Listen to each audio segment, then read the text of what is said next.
Hey guys, welcome back to the channel.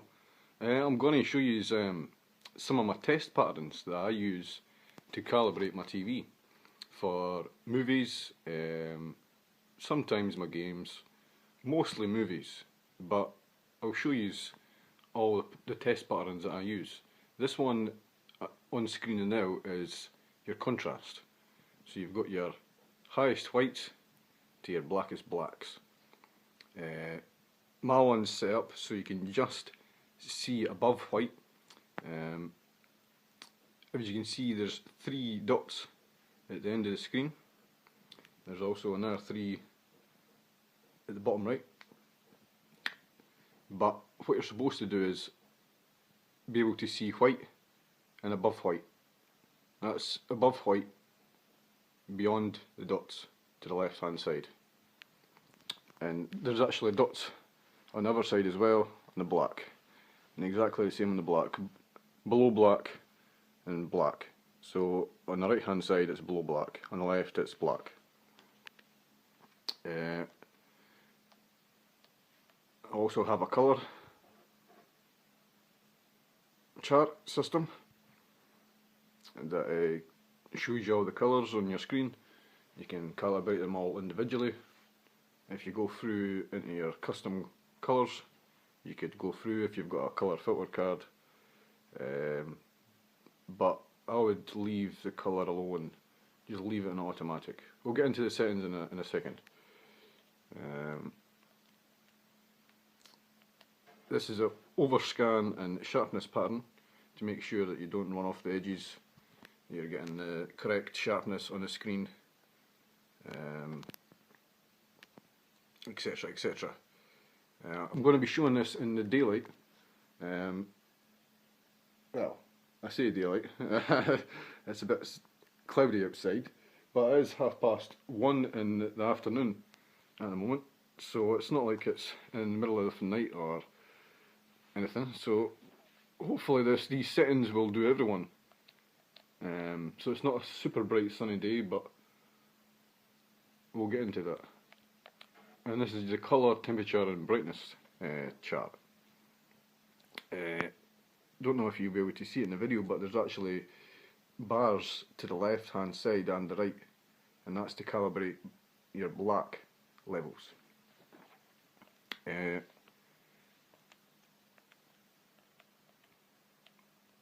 go to my contrast now just to show you the picture settings for Blu-rays, TV, standard dynamic range, Netflix, YouTube, BBC iPlayer, ITV player, you name it. These settings should be good for them all. Excuse me guys. The only thing that they won't be good for is your 4K HDR films. Believe it or not, this is actually being upscaled from my Blu-ray player to 4K. I don't know if you'll be able to see it up there, but it is actually running in 4K. But it's still SDR, it's not HDR. We'll get into the settings. As you can see, we're on movie mode. You want to get your picture size, standard, fit to screen on. Expert settings. My backlight is set at 36. Brightness 0. Contrast 40. Sharpness 4. Colour 28. I've put it on all sources. Sorry about the shaky camera, I've not got my stand set up today. Digital clean view is on auto. Auto motion plus is at custom, but I keep it all at 0. If you don't put it at 0, the screen won't be able to. I don't really know what it does, but it's I can't even really say it, but basically to get the smoothest picture, keep it at 0 and put it custom. If you don't like it at all, just keep it off. It does affect the picture quality slightly, but I like to keep it at custom and 0, 0. Local dimming, I keep that at high during the day.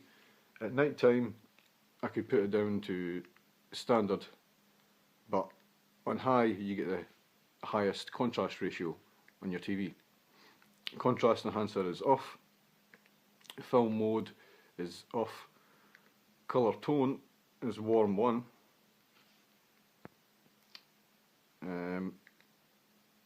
As you can see, it's on SDR BT 1886, and I put my gamma to -2. It gives you the overall nice depth, because on the gamma levels, on the brightness, I'll show you in a second, these bars at the very bottom here, when you turn them up with your eye, it looks okay on the camera, but the very bottom bar looks mostly like grey to me. So when you turn it down, it goes nice and black. -3 is too dark, so -2 is just spot on for me. I've tried it at -3 for a little while, but I just found it too dark, so I like -2. It also doesn't, what's the words I'm looking for? Blow out your whites. Like if you're watching TV and you notice that the clouds look awfully white and the reflections look awfully white and just things look awfully bright, it looks awfully odd. So I've put my mid, as you can see what it says, it's your mid-range brightness of the picture. So I've adjusted the mid-range brightness to -2, and I put the colour space to auto.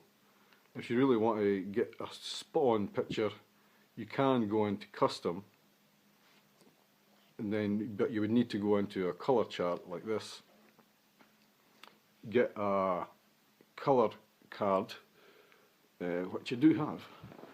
2 seconds.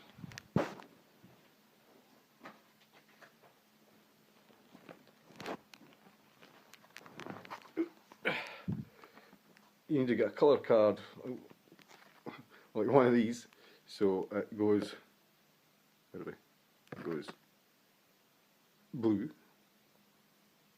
and red, and green. As you can see, green is slightly out on my camera. On red, looks pretty spot on, except I would say green and cyan needs less colour to make it more black. Sorry about this, guys.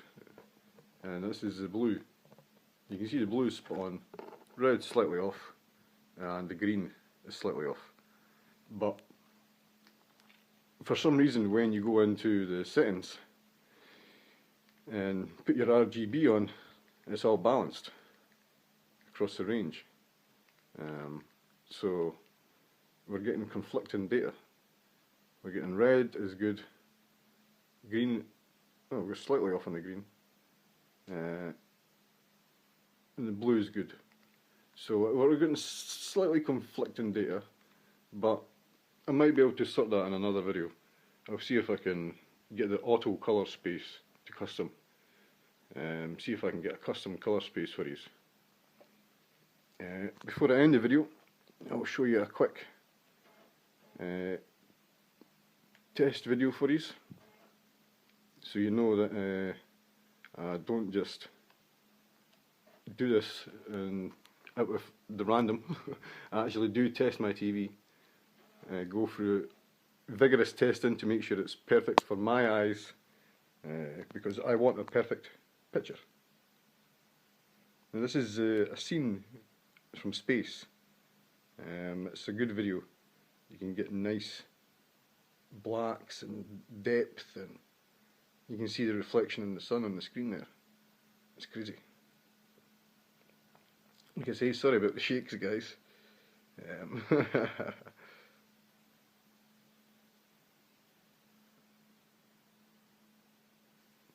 You can see the blacks there, perfect.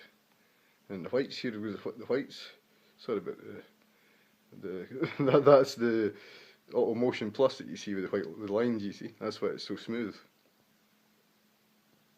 This is, see all the colours there are great, nice and bright and beautiful. If, like I says, guys, if you find your TV too bright at night time, like if you shut your curtains and stuff, if you like to watch your films in the darkness, turn your brightness, your backlight, sorry, down to about 20. I wouldn't go any lower than 20.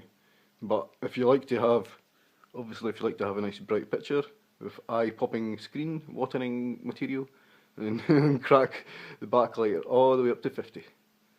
And enjoy the highest brightness the TV can produce.